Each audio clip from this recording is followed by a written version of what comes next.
அன்பின் வாழ்த்துக்கள். கர்த்தருடைய கிருபையும் அவர் பெரிதான இரக்கமும் உங்களுக்கு பூரணமாய் உண்டாயிருப்பதாக.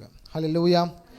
கர்த்தரை நம்பியிருக்கிற யாவரும் பாக்கியவான்கள். வேதம் சொல்லுகிறது, சிங்கக்குட்டிகள் கூட பட்டினி கிடக்கலாம், கர்த்தரை நம்புகிறவனுக்கு ஒரு நன்மையும் குறைவுபடாது. ஆமென். அவர் சமூகத்தில் வந்த நாம், அவரை ஆராதிக்கிற நாம், அவரை துதிக்கிற நாம் எப்பொழுதும் வெட்கப்பட்டு போகாத படிக்கு அவர் கிருபை செய்ய போகிறார். ஹல்லேலூயா. 2 வசனத்தை நம்ம அப்படியே வாசிக்க கேட்கலாம். எரேமியா 6வது அதிகாரம் 16வது வசனம். உங்களில் யாராவது ஒருத்தர் இந்த வசனத்தை வாசிங்க. இன்னொரு நபர் 1 தெசலோனிக்கேயர் 5ஆம் அதிகாரம் 21ஆம் வசனம். அது ஒரு எடுத்துக்கொள்ளுங்க. எரேமியா 6:16.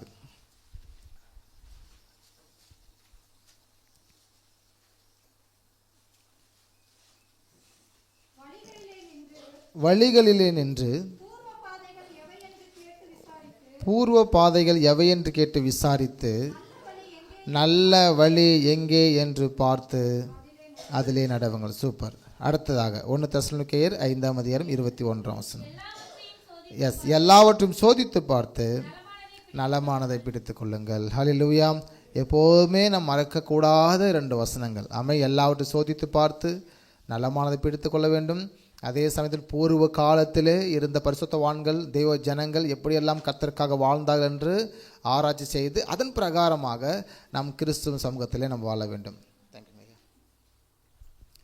எனவே நம்ம தொடர்ச்சியாக இந்த வசனங்களை நாம் பார்த்தோம். எப்போவுமே நம்ம வாழ்க்கையில் மறக்கக்கூடாத ஒரு வசனங்கள் தான் அந்த வேத பகுதி. ஏன்னா நம்ம சரியான நல்வழிப்படுத்த வேண்டி ஆண்டவர் விரும்புகிறார். பரிசுத்த ஆவியானவும் அப்படி தான் நம்ம நடத்துகிறார். இந்த உலகமும் இந்த ஐஸ்வர்யமும் இந்த உலக மக்கள் நம்மை தவறான பாதையில் நடத்துவதற்கு எப்போதுமே ஆயத்தமாக கொண்டே இருக்கிறாங்க. ஏனென்றால் கர்த்தரால் தெரிந்து கொள்ளப்பட்டவர்களை பிசாசானவன் வஞ்சிக்கத்தக்கதாக அவர்களை, அதாவது இயேசுவால் தெரிந்து கொள்ளப்பட்ட ஜனங்களை சுற்றி திரிகிறதையும் நாம் கவனிக்கிறோம். இந்த நாட்களில் என்ன செய்ய போகிறோம்னா சில காரியங்களை பார்க்க போகிறோம். அதுக்கு முன்பதாக யூதர்களுக்கு மொத்தமாக 35 பண்டிகைகள் வேதாகமத்தில் இருக்கிறது. யூதர்களுக்கு மொத்தமாக 35 பண்டிகைகள் இருக்கிறது. இந்த 35 பண்டிகைகளும் அவங்க மிக முக்கியமாக பின்பற்றக்கூடியவர்கள். பண்டிகை ஆசரிக்கவும் அனுசரிக்கவும் பண்டிகைகளை பற்றி சொல்லிக் கொடுக்கிற வேலையெல்லாம் யாருதுன்னு பார்த்தீங்கன்னா ஆசாரியர்களுடைய வேலை. ஆசாரியர்கள் தான் இந்த பண்டிகைகளை அனுசரிக்க வேண்டும். ஆண்டவர் சொல்லிக் கொடுத்த பண்டிகை. இந்த 35 பண்டிகையில் இன்னுமாக ஒரு 7 பண்டிகை மிக மிக முக்கியமான பண்டிகையாக இருக்குது. 35 பண்டிகையில் மொத்தமாக இந்த 7 பண்டிகை மிக முக்கியம். இந்த 7 பண்டிகை 2ஆக பிரிக்கிறோம். 2 காலங்கள் நடக்கும். வசந்த கால பண்டிகை என்றும் இலையுதிர் கால பண்டிகை என்றும். ஆல்ரெடி நம்ம இந்த மெசேஜ்லாம் பார்த்துருக்குறோம். ஏன்னா இந்த ஸ்க்ரீன் எல்லாம் புரிவதற்காக, எப்பயும் மறக்கக்கூடாததுக்காக. வசந்த காலத்தில் நடக்கிற பண்டிகை அப்படின்னு பார்த்தீங்கன்னா 4 பண்டிகை. எல்லாம் சொல்லிடுவோமா? பஸ்கா பண்டிகை, புளிப்பில்லாத அப்ப பண்டிகை, முதற் பலன் பண்டிகை, பெந்தெகோஸ்து பண்டிகை. 4 பண்டிகை எப்போ நடக்கணும்? வசந்த கால பண்டிகை காலத்தில் நடக்கும். 2வதாக பார்க்கும்போது இலை உதிர் காலத்திலே 3 பண்டிகை நடக்கும். நம்பர் 1 எக்கால பண்டிகை, அதிலே பாவ நிவர்த்தி நாள், கூடார பண்டிகை. இந்த 3 பண்டிகை எப்போ நடக்கும்? இலை உதிர் காலத்தில் நடக்கும். அவர்கள் இருக்கக்கூடிய 35 பண்டிகையில் மிக மிக முக்கியமான பண்டிகை வந்து பார்த்திங்கன்னா இந்த 7 பண்டிகை. இந்த 7ஐயும் 2ஆக பிரிக்கிற வருடத்திற்கு வந்து வசந்த காலம், இலையுதிர் காலம் என்று சொல்லி இருக்கிறதுனால 2ஆக பிரிக்கிறோம். இப்படி வரும்போது நம்ம என்ன செஞ்சுட்டு இருக்கோம்னா அது அந்தந்த பண்டிகையில் நடக்கிற முக்கிய நிகழ்வு. ஏன்னா இது புரிவதற்காக நான் ஃபஸ்ட்டு ஒரு 4 ஸ்லைடு மட்டும் போட்டிருக்கிறேன். முக்கிய நிகழ்வு, அந்த பண்டிகையில் அந்த முக்கியமான நிகழ்வு நடந்தது. பஸ்கா பண்டிகையில் இயேசு கிறிஸ்து மரிக்கிறார். சொல்லுங்கள், பஸ்கா பண்டிகையில் இயேசு மரிக்கிறார். 2வது புளிப்பில்லா அப்ப பண்டிகையில் பூமியின் வயிற்றிலே கர்த்தர் இயேசு கிறிஸ்து 3 நாட்கள் இருக்கிறது. 3வது முதற் பண்டிகையில் இயேசு கிறிஸ்து உயிர் தெழுந்தார். பெந்தெகோஸ்து பண்டிகையில் பரிசுத்த ஆவியானவர் இறங்கி வருதல். எக்கால பண்டிகையில் மத்திய வானில் சந்திப்பு. நம்ம எல்லாம் எக்கால பண்டிகையினால் தான் என்ன செய்ய போகிறோம்? எடுத்துக்கொள்ளப்பட போகிறோம். அவராமன்னு சொல்லுவோமா? அந்த பண்டிகை காலத்தில் தான் சபையாகிய நாம் எடுத்துக்கொள்ளப்பட போகிறோம். மத்திய ஆகாயத்தில் இயேசு கிறிஸ்து நம்மை அழைத்து கொண்டு போவதற்காக வருகிறார். 6வதாக பாவ நிவர்த்தி நாள், அதான் அரிமேகதாவின் யுத்தம் என்று சொல்கிறோம். இது 1000 ஒரு அரசாட்சிக்கு பிற்பாடு நடக்கக்கூடிய ஒன்று யூதர்களுக்காக. 6வது. 7வது கூடார பண்டிகை, கிறிஸ்துவின் பிறப்பு என்று சொல்லி நம்ம பார்க்கணும். இந்த கூடார பண்டிகை நாளெல்லாம் இயேசு கிறிஸ்து பிறந்தார் என்று சொல்லி நம்ம பார்த்தோம். இன்றைக்கி நம்ம என்ன பார்க்குறோம்னா பஸ்கா பண்டிகை குறித்து நம்ம பார்க்க போகிறோம். பஸ்கா பண்டிகை யூதர்கள் பண்டிகையில் இந்த 7 பண்டிகையில் மிக மிக முக்கியமான ஒரு பண்டிகை வந்து இந்த பஸ்கா பண்டிகை. 8 நாட்கள் கொண்டாடக்கூடிய பண்டிகை. மிக முக்கியமாக எல்லார் வீட்டிலும் அந்த எல்லா நாளும் நான்வெஜ் இருக்கும். இப்படிப்பட்ட ஒரு பண்டிகை தான் இந்த பஸ்கா பண்டிகை. அது மட்டும் இல்லாமல் வருடத்திற்கு ஒரு முறை மனுஷனுடைய பாவங்கள் எல்லாம் நிவர்த்தி செய்வதற்காக இந்த பஸ்கா பண்டிகையை ஆண்டவர் அனுசரிக்கும்படி சொல்லுகிறார். ஏனென்றால் இந்த பஸ்கா பண்டிகை தான் அந்த ஆட்டை அடித்து, அந்த மோசஸ் காலத்தில் ஆண்டவர் எகிப்திலிருந்து அவங்களை கொண்டு வருவதற்கு முன்பதாக ஆட்டை அடித்து அந்த ஆட்டின் ரத்தத்தை நிலைக்காலில் பூச வேண்டும் என்று இயேசு கிறிஸ்து சொல்லிக் கொடுத்த பண்டிகை தான் இந்த பஸ்கா பண்டிகை. இந்த பஸ்கா பண்டிகை இருக்கட்டும், இது முதலாவது மாதமாக இருக்கட்டும், இது 14ஆம் தேதியாக இருக்கட்டும் என்று அவர் தான் அங்கே எகிப்திலே மக்கள் விடுதலை ஆவதற்காக சொன்னார். எனவே அதுக்கு முன்பதாக ஆண்டவர் அங்கே நீங்கள் எகிப்தில் நடக்கும்போது பார்த்தீங்கன்னா 9 விதமான பிரச்சனை மனுஷனுக்கு வருது, வாதைகள் வருது. ஆனால் ரத்தம் சிந்துதல் நிமித்தமாக மனுஷன் எல்லாம் விடுதலை ஆக்கப்பட்டதையும் நாம் கவனித்தோம். ஆமென். அப்போ மனுஷன் எப்பொழுது விடுதலை ஆக்கப்படுவான்? ஒரு ரத்தம் சிந்தப்படும் போது. நாமளே எப்போ விடுதலை ஆக்கப்பட்டோம்? இயேசுவின் ரத்தம் சிந்தப்பட்டதினாலே, அந்த ரத்தத்தை நாம் சுமந்து கொண்டபடினாலே, சுதந்திரவாளியாக மாற்றி கொண்டபடினாலே நாம் எல்லோரும் விடுதலை ஆக்கப்பட்டிருக்கிறோம். எனவே இது பஸ்கா பண்டிகையாக இருக்கிறது. இந்த பஸ்கா பண்டிகையில் மிக முக்கியமாக ஆசாரியர்கள் செய்யக்கூடிய ஒன்று தான் இந்த பலியாடு, இந்த போக்காடு. பலியாடு என்றும் போக்காடு என்றும் இங்கே இருக்கிறது. எல்லாம் சேர்ந்துங்க வாசிக்கலாம். லேவியராகமம் 16வது அதிகாரம் 8வது வசனத்திலே நம்ம கவனிக்கும் போது எல்லாம் சேர்ந்து வாசிங்க. அந்த 2 வெள்ளாட்டு கடாக்களை குறித்து கர்த்தருக்கென்று ஒரு சீட்டும், போக்காடாக விடப்படும் வெள்ளாட்டு கடாவுக்கென்று ஒரு சீட்டும் போட்டு என்று நாம் இங்கே பார்க்குறோம். தொடர்ச்சியாக வசனத்தை பார்க்கும்போது 9ஆம் வசனம் எல்லாம் சேர்ந்து வாசிங்க. கர்த்தருக்கென்று சீட்டு விழுந்த வெள்ளாட்டு கடாவை பாவ நிவாரண பலியாக சேர பண்ணி. 10ஆம் வசனம், போக்காடாக விடப்பட சீட்டு விழுந்த வெள்ளாட்டு கடாவை அதை கொண்டு பாவ நிவர்த்தி உண்டாக்கவும், அதை போக்காடாக வனாந்தரத்தில் போக விடவும் கர்த்தருடைய சந்நிதியில் உயிரோடு நிறுத்தி. அப்போ 2 ஆட்டை அங்கே நிறுத்துவார்கள். ஆசாரியன் சீட்டு போடுவான்.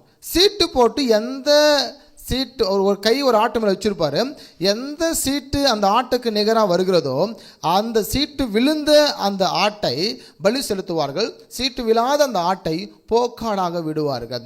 மனுஷனுடைய எல்லா பாவங்களையும் அல்ல, ஆசாரியுடைய பாவத்தை அந்த ஆட்டின் மேல் செலுத்தி அந்த ஆட்டை போக்காடாக, ஒன்று பலியாடாக அவர்கள் விடுவார்கள். இங்கே நீங்கள் கவனிக்கும் போது வசனம் சொல்கிற 16:11 பின்பு எல்லாம் சேர்ந்து வாசிங்க. பின்பு ஆரோன் தனக்காகவும் தன் வீட்டாருக்காகவும் பாவ நிவர்த்தி செய்யும்படி தன்னுடைய பாவ நிவாரணத்திற்கான காளையை கொண்டு வந்து அதை கொன்று.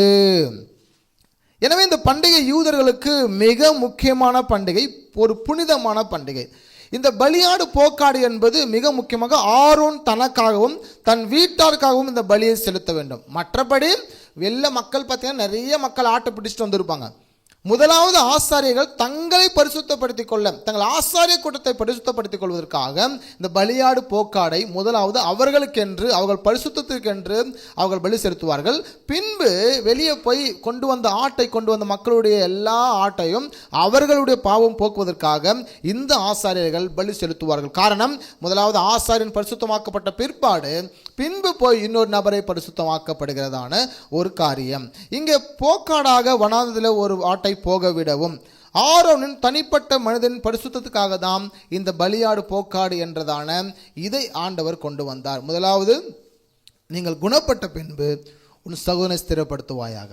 நான் குணப்பட்ட பின்பு தான் என்னால் என்ன செய்ய முடியும்? இன்னொரு நபரை ஸ்திரப்படுத்த முடியும். ஸோ ஆரோன் குடும்பத்தார், ஆசாரியர்கள் குணப்பட்ட பிற்பாடு, பரிசுத்தமாக்கப்பட்ட பிற்பாடு வெளியே கொண்டு வந்திருக்கிற அத்தனை பேருடைய பாவத்தை நிவர்த்தி செய்வதற்காக அவர்கள் ஆட்டை அங்கே பலி செலுத்த வேண்டும். எனவே முதலாவதாக அவர்கள் பரிசுத்தமாக்கப்படுவது. எல்லா மனிதனும் பாவ நிவர்த்தி நாளாக இந்த பஸ்கா நாள் இருக்கிறது. இது நித்திய கட்டளையாக இருக்கிறது. ஆமென். ஆண்டவர் வருகை மட்டுமாக, பூமி இருக்கிற மட்டுமாக இந்த பஸ்காவை அவர்கள் அனுசரிக்க வேண்டும். ஹல்லேலூயா. எனவே இயேசு கிறிஸ்துவுடைய மரணம், இயேசு கிறிஸ்துவுடைய உயிர்த்தெழுதல், இயேசு கிறிஸ்துவுடைய பிறப்பு, இவை எல்லாவற்றும் நாம் அனுபவிக்க வேண்டும், ஆசரிக்க வேண்டும், கொண்டாட வேண்டும், நினைவு கூற வேண்டும், ஆண்டவர் மகிமைப்படுத்த வேண்டும். முக்கியமாக அவருடைய மரணம். ஏனென்றால் இயேசுவின் மரணத்தின் நிமித்தமாக மனுக்குலத்தின் பாவங்கள் நிவர்த்தி செய்து நாம் எல்லோரும் பரிசுத்தமாக்கப்பட்டு அவர் வருகைக்காக காத்திருக்கிறோம். எப்பொழுது என்றால் இயேசுவின் மரணத்தின் நிமித்தமாக. ஹல்லேலூயா. மரண ஆக்கினையில் இருந்த நமது வாழ்க்கை இப்போ சரியாக பரிசுத்தமாக வாழ்கிறோம், நிம்மதியாக வாழ்கிறோம், நித்திய ஜீவனுக்கு உட்பட்ட வாழ்க்கை வாழ்கிறோம் அப்படின்னா இயேசுவுடைய மரணத்தின் நிமித்தமாக அது இருக்கிறது. ஹல்லேலூயா. அநேக சபைகளில் இன்றைக்கி ஏன் நம்ம உட்கார்ந்துட்டு இருக்கோம், 40 நாட்கள் ஏன் நம்ம உட்கார்ந்துட்டு இருக்கோம்னா, இந்த 40 நாட்கள் ஒரு முடிவெடுத்துட்டு வந்துடணும். தீராத பிரச்சனையெல்லாம் இந்த 40 நாட்கள் தீர்ந்தணும். ராமன் சொல்லுங்கள். ஆமாம். என்னென்ன பலவீனம் எனக்கு இருக்கும் அந்த 40 நாட்கள் என்ன செஞ்சிடணும், எல்லாம் விட்டு வெளியே போயிடணும். மக்கள் ஆயத்தப்படுவதற்காக தான் இந்த காலங்களில் சபை என்ன செய்ய பின்பற்றுகிறது. சிலரோ இந்த நாட்களை அவர்கள் அசிசிப்படுத்தி வராமல் இருக்கிறதும் உண்டு. இந்த நாட்கள் கர்த்தருடைய சமூகத்தில் உட்கார்ந்து எதெல்லாம் அவர்கள் சரிப்படுத்த வேண்டுமோ, அதாவது முன்னோர்கள், அதாவது மூத்த ஊழியர்கள், மூத்த அப்போஸ்தலர்கள் இதை பின்பற்றினார்கள். எப்படி என்றால், மக்கள் தங்களை பரிசோதிப்பதற்காக தான் லெந்து நாட்களை கொண்டு வந்தார்கள். மக்கள் தாங்கள் பரிசுத்தத்தில் வளர வேண்டும் என்றும் தினமும் கர்த்தரோடு ஐக்கியத்தில் இருக்க வேண்டும் என்று தான் அவர்கள் அந்த லெந்துக்கால நாட்களை அவர்கள் கொண்டு வந்தார்கள். அது அப்படி இருக்கும்போது தான் நம்ம கர்த்தரோடு ஐக்கியப்படுவதற்கு இன்னும் சரியாக இருக்கும், கற்றுக்கொள்வதற்கும் இயேசுவின் அந்த சிலுவை மரணத்தை குறித்ததான செய்தியை நாம் கேட்டு அதை நினைவு கூறும்படியாகத்தான் இந்த காலத்தை நாம் அனுசரித்து கொண்டிருக்கிறோம். ஹல்லேலூயா. அவர்களுக்கு பஸ்கா பண்டிகை முக்கியமானது, நமக்கு இயேசு கிறிஸ்துவுடைய சிலுவை மரம் நாட்கள் முக்கியமானது. ஏன்னா பஸ்கா பண்டிகை நாளிகையிலே மனுஷனுடைய பாவங்கள் எல்லாம் நிவர்த்தி செய்யப்படுகிறது. ஆனால் நாம் இந்த நாட்களிலே இயேசு கிறிஸ்து எனக்காக மரித்த நினைவு கூர்ந்து கர்த்தரை ஆராதித்து கொண்டிருக்கிறோம். ஹல்லேலூயா. இயேசு எனக்காக அடிக்கப்பட்டதை நினைவு கூர்ந்து, எனக்காக அவர் அடி வாங்கினதை, திட்டு வாங்கினதை, துப்பு வாங்கினதை, எனக்காக பரியாசம் செய்யப்பட்டதை நினைவு கூறும் வகையில தான் இந்த காலங்களை நான் அனுசரித்து கொண்டிருக்கிறேன். ஹல்லேலூயா. அது மட்டும் இல்லாமல் அபிஷேகம் பெற்றவனும் ஆசாரியனுமே அல்லாமல் பாவ நிவர்த்தி செய்ய வேண்டும். அபிஷேகம் பெற்றவனும் ஆசாரியனும் தான் பாவ நிவர்த்திகளை சரியாக செய்ய முடியும், செய்ய வேண்டும். வருடம் வருடம் இதை முக்கியமாக செய்ய வேண்டியதாக இருக்கிறது. 7ஆம் தேதி 10ஆம் மாதம் அவர்களுக்கு, யூதர்களுக்கு அந்த நாட்களிலே அந்த தேதிகளிலே செய்ய வேண்டும். எனவே இங்கே பார்க்கும்போது இயேசு தான் இங்கே பலியாடாக இருக்கிறார், இங்கே பரபாஸ் தான் போக்காடாக இருக்கிறார். கடைசி பலி. இன்னைக்கு ஆடு ஏன் அப்படின்னு சொல்கிறோன்னா, ஆடை அடிக்க வேண்டும், அந்த ஆட்டை அடித்து ஒன்று போக்காடாக விடப்பட வேண்டும், இன்னொரு ஆட்டின் மேல் பாவத்தை சுமத்தி அதை கொலை செய்ய வேண்டும். என்றால் அதை கொலை செய்தால்தான் எல்லாரும் பரிசுத்தமாக்கப்படுறோம். ஏனென்றால் எல்லா ஜனமும் பாவம் செய்து மீறுதலுக்கு உட்பட்டபடினாலே, பாவம் அவங்க மேல் இருக்கிறபடினாலே, பாவம் இல்லாத ஒரு தேவன் இருப்பாரானால் மனுஷனுடைய பாவங்கள் முழுவதும் நிவர்த்தி ஆகிறது. எனவே இயேசு கிறிஸ்துக்கு முன்பதாக இங்கே ஒரு நபருக்கு, அவர் பேர் பரபாஸ், அங்கே ஆசாரியன் இருக்கிறாரு, அங்கே பிலாத்து இருக்கிறாரு, அநேக ஜனங்கள் கூடி இருக்கிறாங்க. எனவே இங்கே நடக்கிற காரியங்களை நாம் பார்க்குறோம். பலியாடு, போக்காடு. இதில் யார் போக்காடு அப்படின்னு உங்களுக்கு நல்லாவே தெரியும். யார் போக்காடு? பரபாஸ். நாம் தான் போக்காடு. யார் பலியாடுங்க?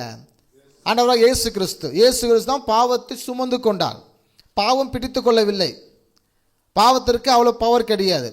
இயேசுவை போய் சிலர் பேசுவது உண்டு, இயேசுவை போல பாவம், இயேசுக்கிட்ட போயிட்டு பாவம்லாம் பிடிச்சிக்கிச்சு, அவரை வேறு வழி இல்லாமல் அவர் சிலுவை மரத்தில் ஏற வேண்டியதாயிடுச்சு என்று சொல்கிறாங்க.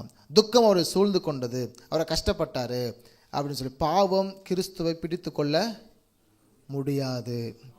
ஆமென். ஏனென்றால் வெளிச்சம் உள்ள தேவன், எள்ளளவும் இருள் இல்லை. பாவம் அவர் சுமந்து கொண்டார், மனுஷனுடைய பாவத்தை தன் மீது ஏற்றுக்கொண்டார். தன் வாழ்க்கைக்கு லகுவானவைகளை மனுஷனுக்கு கொடுத்தால் மனுஷனுடைய சுமையை தன் மீது ஏற்றுக்கொண்டார். ஆமென். யோவான் சுவிசேஷத்தில் அவர் சொல்லுகிறார், ஒருவரும் என் அண்டையிலிருந்து என் உயிரை எடுத்துக்கொள்ள முடியாது, நான் அதை கொடுக்க எனக்கு அதிகாரம் உண்டு, உங்களுக்கு ஜீவன் கொடுக்க எனக்கு அதிகாரம் உண்டு, மறுபடியும் அதை எடுக்க எனக்கு அதிகாரம் உண்டு என்று சொன்னவர் ஆண்டவராக இயேசு கிறிஸ்து. ஹல்லேலூயா. தானாக ஒப்பு கொடுத்தார், தானாகவே அவர் சரண்டர் ஆனார். எனவே அவர் தானாக சரண்டரான தேவனாய் இருந்தார். எனவே மனுஷனுடைய பாவத்தை நிவர்த்தி செய்வதற்காக. இங்கு போக்காடு என்பதற்கு எபிரேய மொழியில் அசலேல் என்ற வார்த்தை பயன்படுத்தப்பட்டுள்ளது. இந்த அசலேல் என்றால் என்ன பொருள் என்று பார்த்தோம் அப்படின்னா, முற்றுமாக நீக்கி போடுதல், மொத்தமாக கொண்டு போய் விடல் என்று பொருள். இது வனாந்திர பாதையில் போக விட வேண்டும், அந்த ஆட்டை வனாந்திர பாதையில் போக விடுவது.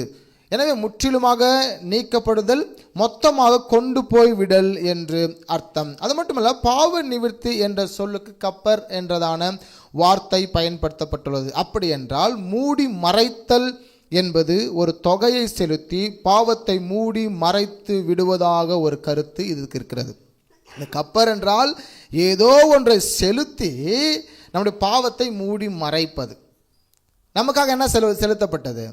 இயேசு தமது இரத்தத்தை அவர் நமக்கு கொடுக்கும்போது, தன் ஜீவனை அவர் செலுத்தும் போது மனுக்குலத்தின் பாவங்கள் எல்லாம் மூடி மறைக்கப்பட்டது. ஹல்லேலூயா. அது ஒன்றும் இல்லாமல் ஆனது.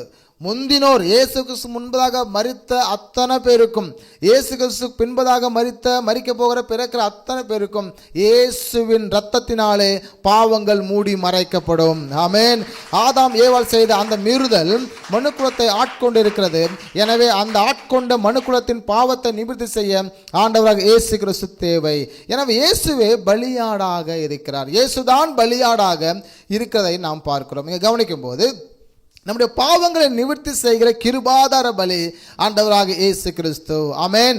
நம்முடைய பாவத்தை மாத்திரமல்ல, உலகத்தில் இருக்கிற அத்தனை பேரும், ஒருவேளை இயேசு வேண்டாம் என்று யாராயிலும் சொன்னால் கூட அந்த நபருடைய பாவத்தை மன்னிக்கிற அதிகாரம் இயேசுவுக்கு உண்டு. ஆமென். உலகத்தில் தோன்றி எந்த மனுஷனும் பிரகாசிக்கிற மெய்யான ஒளியானவர். அவர் முகத்தை நோக்கி பார்த்தா அந்த ஜனம் எப்பொழுதும் பிரகாசமாய் இருக்கிறது. சர்வ லோகத்தின் பாவத்தை நிவர்த்தி செய்கிற பலியாக இயேசு கிறிஸ்து இருக்கிறதாக வேதம் சொல்லுகிறது.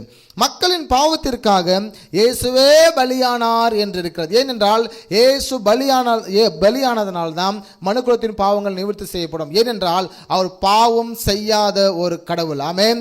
பாவம் செய்யாதவர், பாவம் அறியாதவர் என்று நாம் வாசிக்கிறோம். மனுஷனுடைய பாவத்திற்காகவே அந்த விண்ணுலகை விட்டு இந்த மண்ணுலகுக்கு வந்தவர். மகிமையான வாழ்க்கையை விட்டு, மகிமையான ஒரு ஸ்தானத்தை விட்டு தன் மகிமையை குறைத்து கொண்டு, தன்னுடைய மகிமையை குறைத்து கொண்டு மனிதனாக இந்த பூமிக்கு நம்மை போல வந்து அவர் அடிக்கப்பட்டு நமக்காக அவர் ஜீவனை கொடுத்து நம்முடைய பாவங்கள் எல்லாம் ஒரே தரம் மன்னித்து மீட்டெடுத்தவராய் ஆண்டவராக இயேசு கிறிஸ்து இருந்தார். ஆமென். அப்போ மக்களின் பாவத்திற்காக இயேசுவே பலியானார் என்று சொல்லி நாம் இங்கே வசனத்திலே வாசிக்கிறோம். இயேசுவின் பலியால் பிதாவோடு அனைவரும் ஒப்புரவாவோம். மனிதன் பாவம் செய்யும் போது தேவனுக்கும் மனுஷனுக்கும் இடைவெளி உண்டானது. எனவே அந்த பாவம் அன்று முதல் இன்று வரை அது இடைவெளியாக இருந்தபடினாலே இயேசுதான் நமக்கு பாலமாக இருந்து மனுஷனையும் பிதாவையும் ஒன்றாக்கினார். ஹல்லேலூயா. ஒப்புரவாக மாற்றப்பட்டோம். மனிதனுக்காக இயேசு கிறிஸ்து சாபமானார் என்று கலாத்தியர் 3:13 வாசிக்கிறோம். அங்கே வாசிக்கும் போது மரத்தில் தூக்கப்பட்ட எவனும் சபிக்கப்பட்டவன் என்று எழுதியிருக்கிறபடி என்று வாசிக்கிறோம். அப்ப என்ன அர்த்தம்? மரத்தில் தூக்கப்பட்ட எல்லாரும் சபிக்கப்பட்டவர்கள். அப்படி என்றால் இயேசு கிறிஸ்து சபிக்கப்பட்ட சாபம் அவர் மேல் இருந்ததென்ற இல்லை. அவர் நம்முடைய சாபத்தையும் பாவத்தையும் சுமந்து கொண்டபடியினாலே அவர் நமக்கு அந்த நன்மையும் விடுதலையும் அவர் அண்டையிலிருந்து நாம் பெற்றுக்கொண்டோம். எல்லாவற்றைக்காகவும் ஒரே தரம் பலியான இயேசு கிறிஸ்து இனி பலி என்பது அல்ல, இனி எந்த பலியும் ஏற்றுக்கொள்வதில்லை. இயேசு கிறிஸ்து ஒரே தர பலியினால் எல்லா ஜனங்களும் பரிசுத்தம் ஆக்கப்படுகிறோம். எல்லா மனிதர்களும் பூரணமாக இருக்கிறோம். காரணம், ஆண்டவராக இயேசு கிறிஸ்து ஒரே பலி. ஹல்லேலூயா. அந்த பலியான அந்த காலத்தை நினைவு கூறுவதற்காகத்தான் நாம் எல்லாம் ஒன்றிணைந்திருக்கிறோம். ஒரு ஆமென் சொல்லுவோமா? என் இயேசு எனக்கு செய்த அற்புதங்களை நாம் விவரித்து பார்க்கிறோம். இயேசு நமக்கு செய்த அற்புதங்களை, அடையாளங்களை, நமக்கு செய்த நன்மைகளை எல்லாம் நம்ம ஆராய்ச்சி செய்வதற்காக தான் இந்த கூட்டங்களை ஆண்டவர் நமக்கு ஏற்படுத்தி கொடுத்திருக்கிறார். ஹல்லேலூயா. எனவே மிக முக்கியமாக இயேசுதான் பலியாடு. இப்போ செகண்டை பார்க்குறோம், பரபாஸ் தான் போக்காடாக இருக்கிறார். இந்த பரபாஸ் போக்காடு. இதுக்கப்புறம் நம்ம பேசுறது எல்லாம் புரிஞ்சுக்கணும். இதெல்லாம் நாம் எல்லாம் யாருன்னா போக்காடு. நமக்காக அடிப்பட்டவர் ஒரே ஒருவர் இயேசு கிறிஸ்து. எனவே அவர் பலியாடாக இருக்கிறார். எனவே நாம் எல்லாம் போக்காடாக இருக்கிறோம். யார் இந்த பரபாஸ் என்று பார்த்தீங்கன்னா, பரபாஸ் ஒரு கள்ளன் என்று வேதம் சொல்லுகிறது. இவர் கள்ளன் என்று அங்கே அந்த நாட்களிலே இருந்தது. ஆனால் இவர் கள்ளனா? வாங்க என்னன்னு பார்ப்போம். ரோமர்களுக்கு விரோதமாய் புரட்சி செய்ததால் பிலாத்துவின் அரண்மனையில் பாதாள அறையிலே பரபாசை வைத்தார்கள். அந்த நாட்களில் ரோமருக்கு விரோதமாய் புரட்சி செய்தாலே, எதிர்த்தாலே, அரசாங்கத்தை எதிர்த்தாலே அவர்களை பிடித்து கொன்று போடுவது வழக்கம். அந்த நாட்களில் ரோமர்கள் ஆட்சி பிடிக்கும் போது யூதர்களை பயங்கரமாக அவர்கள் கொடுமை செய்தார்கள். எனவே இயேசு கிறிஸ்து காலத்திலும் யூதர்கிட்ட அநியாயமாய் வரி வசூல் செய்தார்கள். அதனாலே யூதர்களுக்காக அவன் துணை நின்று எப்பொழுதுமே அந்த ரோம போர் சேவர்களையும் பிலாத்துவை எதிர்க்கிற ஒரு யூதனாக தான் இந்த பரபாஸ். மக்கள் மேல் அவ்வளவு அன்பு கொள்ளவன். என் மக்கள் எல்லாம் இன்கம் டேக்ஸ் கட்டுறாங்க, என் மக்கள்லாம் வறுமையில் இருக்கிறாங்க, என் மக்களெல்லாம் நிறைய இழக்கிறாங்க, இந்த அரசாங்கம் என் மக்கள் ரொம்ப டார்ச்சர் பண்ணுது என்று சொல்லி மக்களுக்காக புரட்சி செய்து மக்கள் பக்கத்தில் இருந்தவர் தான் இந்த பரபாஸ். எனவே அது மட்டும் இல்லாமல் இப்படி அவன் செய்ததினாலே பல முறை ரோமர்கள் பிடிக்க வரும்போது ரோம போர் சேவர்களை இவன் கொன்று போட்டபடினாலே, பரபாஸ் கொன்று போட்டபடினாலே அந்த ரோமர்கள் இவனை பிடித்து ஆக்கினைக்கு உட்பட வேண்டும், சிலுவையில் அறைய வேண்டும் என்று முன்கூட்டியே அவனுக்கு என்ன செய்யப்பட்டதனால் அந்த ஷூட்டிங் பாயிண்ட் சொல்லுவாங்க இன்னைக்கு பார்த்தீங்களா, என்கவுண்டர், அந்த மாதிரி முன்குறிக்கப்பட்ட இவன் மறிக்க வேண்டும், பிடித்தால் மறிக்க வேண்டும் என்று சொல்லு. இப்படி யூதர்களுக்காக யூத மக்களுக்காக புரட்சி செய்தவன் தான் இந்த பரபாஸ். இந்த பரபாஸ் இரண்டா பிரிக்கும்னா, பர் அப்படின்னா மகன், அபாஸ் அப்படின்னா பிதா. அப்போ பர் அபாஸ் அப்படின்னா பிதாவின் மகன், son of the father. Barabbas என்றால் அப்பாவின் மகன் என்று அர்த்தம். இப்போ சொல்லுங்க, இயேசு கிறிஸ்து யாரு? பிதாவின் மகன். இவர் யாரு? இவரும் பிதாவின் மகன். ஆமாங்களா? ஓகே, இரண்டு பேருக்குமே ஒரே மீனிங் இருக்குது. ஏன் அப்படின்னா, அவர்கள் ஆட்டை கொண்டு வர வேண்டும், அந்த ஆட்டுக்கு வயது ஒன்றாக இருக்க வேண்டும், அந்த ஆடு பழுது இல்லாமல் இருக்க வேண்டும், அந்த ஆடுக்கு எந்த ஒரு உடல் பலவீனமோ உடலுடைய குறைபாடும் இருக்கக்கூடாது, ரெண்டு ஆடும் இந்த பெஸ்ட்டாக இருக்கணும். பெஸ்ட்டான ரெண்டு ஆட்டை தான் என்ன செய்வாங்கன்னா கொண்டு வந்து அது பலியாடாக போக்கடாக சூஸ் பண்ணணும். எனவே இந்த பரபாஸ், இயேசு எப்படி யூதனோ அது போல் பரபாசும் ஒரு யூதன். இயேசு கிறிஸ்து எப்படி பெத்லகேமில் பிறந்தவரோ பரபாசும் பெத்லகேமை சார்ந்தவன். இயேசு கிறிஸ்துக்கு எப்படி பிதாவின் மகன் என்று அந்த பொருள் இருக்கிறதோ அதுபோல பரபாஸ் என்றாலும் பிதாவின் மகன் என்ற பொருள் இருக்கு. இயேசுவும் இவரும் ஒரே வயது கொண்டவர்கள். வயதுனா ஒரே டேட்டெல்லாம் கிடையாது, முன்ன பின்ன ஒரே வயது, ஏறக்குறைய ஒரே வயதை கொண்டவர்கள். எனவே இவர்கள் அங்கே யார் முன்னாடி நிற்கிறாங்கன்னா ஆசாரியன் முன்னாடி நிற்கிறாங்க. ஆட்டை கொண்டு வந்து யார் முன்னாடி நிப்பாட்டினாங்க? ஆசாரியனுக்கு முன்பதாக நிப்பாட்டினாங்க. எனவே இந்த பரபாஸ், இதை குறித்து வேதத்திலே இங்கே வாசிக்கும் போது இங்கே எல்லாம் சேர்ந்து வாசிக்கிறோம். மத்தேயு 27:15, காவல் பண்ணப்பட்டவர்களில் எவனை விடுதலையாக்க வேண்டும் என்று ஜனங்கள் கேட்டுக்கொள்வார்களோ அவனை அவர்களுக்காக விடுதலையாக்குவது பண்டிகை தோறும் தேசாதிபதிக்கு வழக்கமாக இருந்தது. அப்பொழுது காவல் பண்ணப்பட்டவர்களில் பரபாஸ் எனப்பட்ட பேர் போன ஒருவன் இருந்தான். பொறாமையினாலே அவரை ஒப்பு கொடுத்தார்கள் என்று பிலாத்து அறிந்து, இயேசுவை ஒப்பு கொடுத்தார்கள் என்று பிலாத்து அறிந்து அவர்கள் கூடியிருக்கையில் அவர்களை நோக்கி, எவனை நான் உங்களுக்கு விடுதலை ஆக்க வேண்டும் என்று இருக்கிறீர்கள்? பரபாசையோ கிறிஸ்து எனப்படுகிற இயேசுவையோ என்று கேட்டான். அப்படி என்றால் என்ன அர்த்தம்? இங்கே பரபாசையோ இல்லைன்னா இயேசுவையோ என்று அவர் சொல்லியிருக்கலாம். யார் சொல்லியிருக்கலாம்? பிலாத்து சொல்லியிருக்கலாம். ஆனால் இயேசுக்கு மட்டும் தனியே ஒரு பேர் சொல்றாரு. நீங்கள் கிறிஸ்து என்று சொல்லி கொண்டிருக்கிற இவரையா இல்லை என்றால் பரபாசையா என்று சொல்லுகிறார். அப்போ ஏதோ ஒன்று இங்கே இருக்கு. இயேசுவுக்கு தனி பட்டத்தை கொடுக்க என்றால் அவள் பரபாசும் இயேசு பெயரும் மேற்கூறிய ஒன்றாக இருக்கிறது போல காண்கிறது. ஓகே, அவர்கள் கூடியிருக்கையில் அவர்களை நோக்கி, எவனை நான் உங்களுக்கு விடுதலையாக்க வேண்டும் என்று இருக்கிறீர்கள்? பரபாசையோ கிறிஸ்து எனப்படுகிற இயேசுவையோ என்று கேட்டான். ஹல்லேலூயா. அப்போ இயேசு என்ற வார்த்தை அன்றைக்கு பார்த்தீங்கன்னா ஒரு பொதுவான வார்த்தை. யாக்கோப்பு, அப்புறம் பேதுரு, யூதா, அந்த வார்த்தையெல்லாம் இன்று பொதுவான வார்த்தை. முன்னோர்கள் பெயரை அப்படியே வைப்பார்கள், சகரியா போன்ற வார்த்தையெல்லாம். அதுபோல தான் இந்த இயேசு என்ற இந்த பெயரும் அந்த நாட்களில் பொதுவான பெயர். இந்த பெயர் அன்றைக்கு பல பேருக்கு இருந்தது. எவ்வளோ பேருக்கு இருந்துச்சு?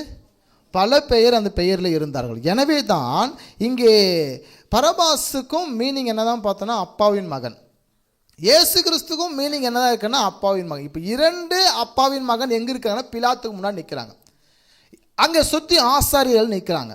இரண்டு அப்பாவின் மகன், இரண்டு பேர் நிற்கிறாங்க. ஆனால் இங்கே நீங்கள் கவனிக்கும் போது அவங்க பெயர் என்னன்னு சொல்லி இங்கே ஆங்கில வேதாகமத்திலே ஒரு மொழிபெயர்ப்பில், குட் நியூஸ் பைபிளில் ஒரு மொழிபெயர்ப்பு இங்கே பாருங்கள். அவர் சொல்கிறாரு, யாரை சிலுவையில் அறைய வேண்டும்? ஜீசஸ் பரபாசையா அல்லது ஜீசஸ் கால் த மேசியாவா என்று கேட்கிறார். அப்படி என்றால் பரபாசாகிய இயேசுவை சிலுவையில் அறைய வேண்டுமா, இல்லை என்றால் மெஸ்ஸியாவாகிய இயேசுவை சிலுவையில் அறைய வேண்டுமா, இல்லை என்றால் விடுதலை ஆக்க வேண்டுமா என்று அங்கே பிலாத்து கேட்கிறதை நாம் பார்க்கிறோம். அப்போ இரண்டு பேரையும் ஒரே பெயரை கொண்டவர்களாக இருக்கிறாங்க. செகண்ட் ஒன் CEV என்றதான அந்த மொழிபெயர்ப்பில் ஆங்கில வேதாகமத்தில் அந்த மொழிபெயர்ப்பிலும் பார்த்தீங்கன்னா Jesus Barabbas or Jesus who is called the Messiah என்று இங்கே இருக்கிறது.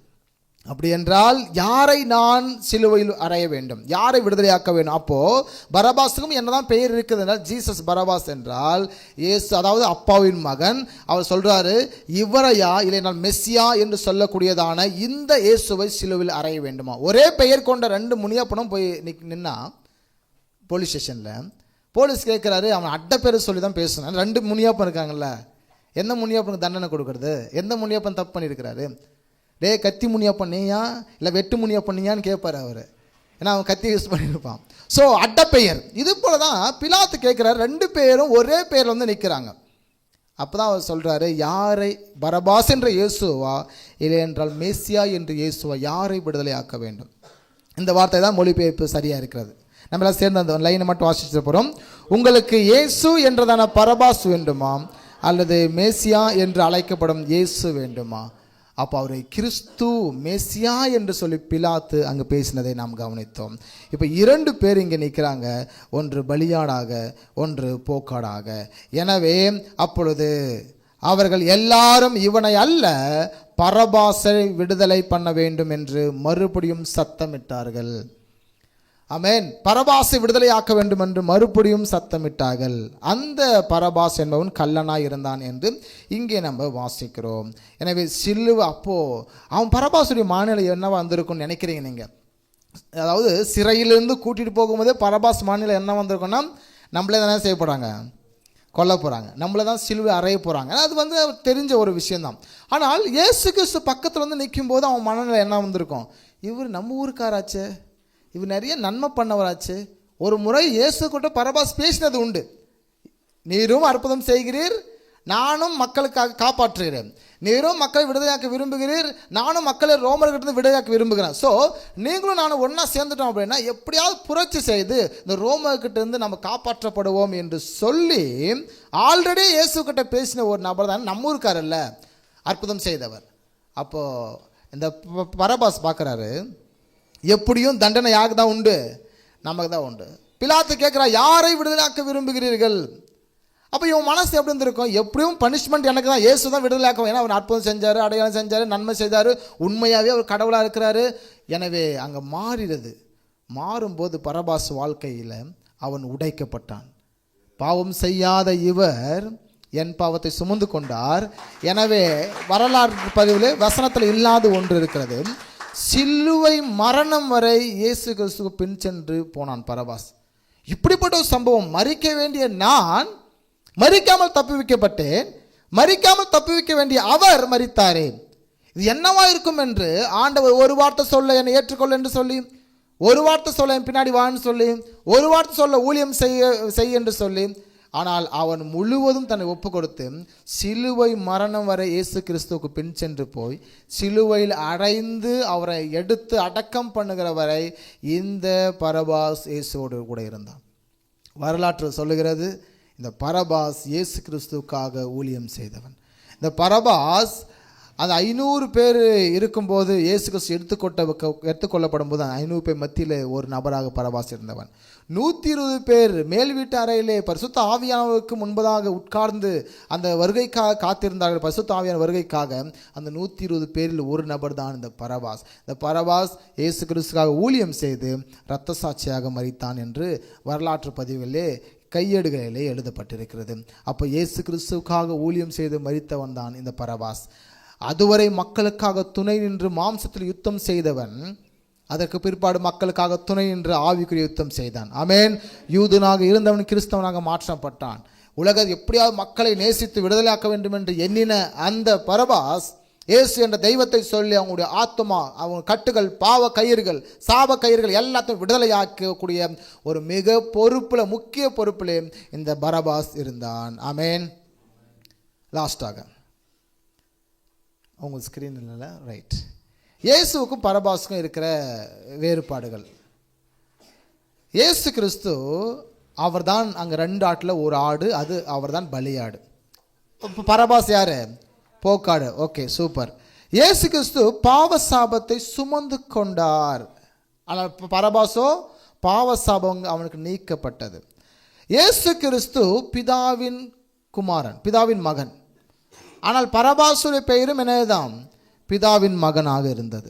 4வதாக இயேசு கிறிஸ்து மரிக்க வேண்டும், சிலுவையில் அறையப்பட வேண்டும் என்று முடிவெடுத்த யார்? பிரதான ஆசாரியர்கள். அதே பிரதான ஆசாரியர்கள் தான் பரபாஸ் விடுதலை ஆக்க வேண்டும் என்று முடிவெடுத்தார். இவனை விடுதலை ஆக்கி இயேசு சிலுவையில் அறையுங்கள் என்று பிரதான ஆசாரியர்கள் முடிவெடுத்தார்கள். ஏனென்றால் எந்த ஆடு பலி செலுத்த வேண்டும் என்று சொல்லி ஆசாரியர்கள் தான் முடிவெடுக்க வேண்டும். ஆசாரியர் தான் ஒப்புத்தர வேண்டும், இந்த ஆடு பலியாடு, இந்த ஆடு போக்காடு என்று சொல்லி. எனவே இயேசுவை பலியாடாகவும் இந்த பரபாசை போக்காடாகவும் அவர்கள் நிர்ணயித்தார்கள். மனிதனுக்காக இயேசு மரித்தார், பரபாஸ் மனிதனுக்காக ஊழியம் செய்தார். ஒரே தரம் இயேசு கிறிஸ்து பலியானார், பரபாஸ் பாவ கயிறிலிருந்து ஒரே முறை விடுதலையாக்கப்பட்டார். இயேசு கிறிஸ்து ரொம்ப முக்கியமான நாள். எதற்காக வந்தேனோ அது நிறைவேறி ஆயிற்று. பரபாஸுக்கு அது ரொம்ப முக்கியமான நாள். மாம்சத்திற்காக யுத்தம் செய்த அவன் அன்று ஆவிக்குரிய யுத்தம் வாழ்க்கைக்கு நேராக போகிறார். ஆமேன். அப்போ நம்ம வாழ்க்கையில் எப்படி இருக்கணும்? மறுபடியுமாக எங்கெல்லாம் பரபாஸ் அதெல்லாம் நம்ம தான். ஒரு ஆமேன் சொல்லுமா? ஒவ்வொருவரும் ஒரு பரபாஸ், ஒவ்வொருவரும் தேவகுமாரன். இப்போ இயேசுவால் கழுவப்பட்டிருக்கிறோம். எனவே நீங்கள் பரபாசை பற்றியெல்லாம் படிக்கும் போதெல்லாம் இயேசு பக்தன் நின்னது பரபாஸ் இல்லை, நீங்கள் தான். உங்கள் மைண்டில் ஃபிக்ஸ் பண்ணிக்கணும். பைபிள் படிக்கும் போது பரபாஸ் என்ற இடத்துல நீங்கள் நிற்கணும். இயேசு விடுதலை ஆக்கினாங்க, சார் இயேசு பலி செலுத்தினாங்க, என்னை வந்து விடுதலை ஆக்கினாங்க. நம்பர் 1, நம் எல்லோரும் போக்காடு. ஒரு ஆமென் சொல்லுவோமா? 2வது, பாவ சாபங்கள் நீக்கப்பட்டது. 3வது, நம் எல்லாரும் பிதாவின் குமாரனாக இருக்கிறோம். 4வதாக, நம்ம வாழ்க்கையுடைய நன்மைகளை ஆசாரியன் முடிவெடுக்கிறார். ஹல்லேலூயா. இன்னைக்கு சபையில் ஆலோசனை இல்லாதனால எத்தனை ஜனங்கள் கெட்டு போனார்கள். வேதம் சொல்லி ஆலோசனை ஜனங்கள் சங்காரமாகறாங்க. இன்றைக்கி எத்தனை நபர்கள் ஊழியக்காரர் வார்த்தைக்கு கீழ்ப்படியாமல் போகிறதா, எத்தனை பேர் இடம் மாறி போய் அவள் தாங்களே கெடுத்து கொண்டார். ஆசாரியன் கட்டாயமாக நம்ம வாழ்க்கையில் முடிவெடுக்கக்கூடியவராக இருக்கணும். 5வதாக, மனிதர்களுக்காக ஊழியம் செய்தார் பரபாஸ். நீங்களும் இயேசு கிறிஸ்துவுடைய அன்பை வெளிப்படுத்தி நீங்கள் கர்த்தருக்கென்று ஊழியம் செய்யணும். அல்லேலூயா. ஒருத்தன் சொல்வது தான் ஊழியம் என்று அல்ல, அட்லீஸ்ட் உன் வாழ்க்கை மாற்றத்தையாவது கொண்டு வந்து அவனுக்கு ஊழியம் செய்ய வேண்டும். இயேசு ஒரு வார்த்தையும் பரபாஸ் கிட்ட சொல்ல ஊழியம் செய்ய சொன்னாரா? என்னை நேசின்னு சொன்னாரா? என்னை ஏற்றுக்கொள்ளுன்னு சொன்னாரா? எதையும் சொல்லவில்லை. அந்த மாற்றம் அவரை பார்த்த போதே அவர் வாழ்க்கை உடைக்கப்பட்டது. இயேசு சிலுவையில் அறைகிறார் என்று அவனுக்கு தெரிந்த போது, அவன் விடுதலை ஆக்கப்படுகின்ற சொல்லப்படும் போதே அவன் உடைக்கப்பட்டான், நொறுக்கப்பட்டான். ஐயோ நான் பாவி, எனக்கு உரிய சிலுவை தண்டனை அவர் மேல் போனது. அப்போதான் அவன் விசுவாசிக்கிறான், இவர் உண்மையாகவே தேவகுமாரன் தான் யா, ஏன்னா இவர் என்ன பாவங்களை சுமந்தார், இவருக்கு விடுதலை கொடுத்தார். ஸோ அவரை பின்பற்றி போகிறான். ஏனென்றால் ஒரே ஊருக்காரங்க, இவர் புரட்சி செய்யும் போதெல்லாம் அவர்கிட்ட மக்கள் கூட்டம் இருக்கிறது. இயேசுக்கிட்ட அற்புதத்தை நம்பி அற்புதம் செய்யும் போதெல்லாம் இவனும் புரட்சி செய்கிறான். ஸோ இப்படிப்பட்ட ஒரு சூழ்நிலையில் தான் அந்த பஸ்கா பண்டிகை நாளைகளில் மிகப்பெரிய ஒரு பண்டிகை, முக்கியமான பண்டிகை. உலகத்தில் இருக்கிற மொத்த யூதர்களும் பண்டிகை ஆச்சுன்னா அங்கே ஓடிடுவாங்க சொந்த ஊருக்கு. அவர் இப்படி சொந்த மக்கள் மொத்த பேர் இருக்கும்போது தான் இந்த சம்பவம் நடந்தது. எனவே மக்களுக்காக ஊழியம் செய்த பரபாஸ். இயேசுவாலே நம்ம எல்லாம் ஒரே முறை விடுதலை ஆக்கப்பட்டிருக்கிறோம். ஹல்லேலூயா. ஒரே முறை இயேசுக்காக நம்ம விடுதலை ஆக்கப்பட்டிருக்கோம். இது ரொம்ப முக்கியமான நாள். ஆமென். யாருக்கு முக்கியமான நாள்? நமக்கு. அதனால தான் 40 நாட்கள் பாருங்கள், இன்றைக்கி சனிக்கிழமை நிறைய பேர் வந்திருக்கலாம், நிறைய பேர் மக்கள் வரல. அப்போது என்ன அப்படின்னா, மக்கள் நாட்களை பயன்படுத்திக்கொள்ள விரும்பாதவர்கள் ஓடிக்கிட்டு இருக்கிறாங்க. பரபாஸ் என்ற ஒரு வாழ்க்கை நம்ம வாழ்க்கையாக மாறணும். கிறிஸ்து நமக்காக அடிக்கப்பட்டதை எல்லாம் நினைவு கூறுவதற்காக இந்த காலம். சில பேர் வியாதியாக இருப்பாங்க, தங்களை பரிசோதனை செய்வதற்காக. சில பேர் ரொம்ப விசுவாசம் இல்லாமல் இருப்பாங்க, தங்களை பரிசோதனை செய்வதற்காக தான் இந்த கூட்டத்தை ஒழுங்குபடுத்துகிறாங்க. வருகிறவர்கள் தான் வந்து கொண்டிருக்கிறார்கள், வராதவர்கள் வராமே இருக்கிறாங்க. ஆமென். அப்போ நீங்கள் இந்த நாட்களை, இந்த காலத்தை நீங்கள்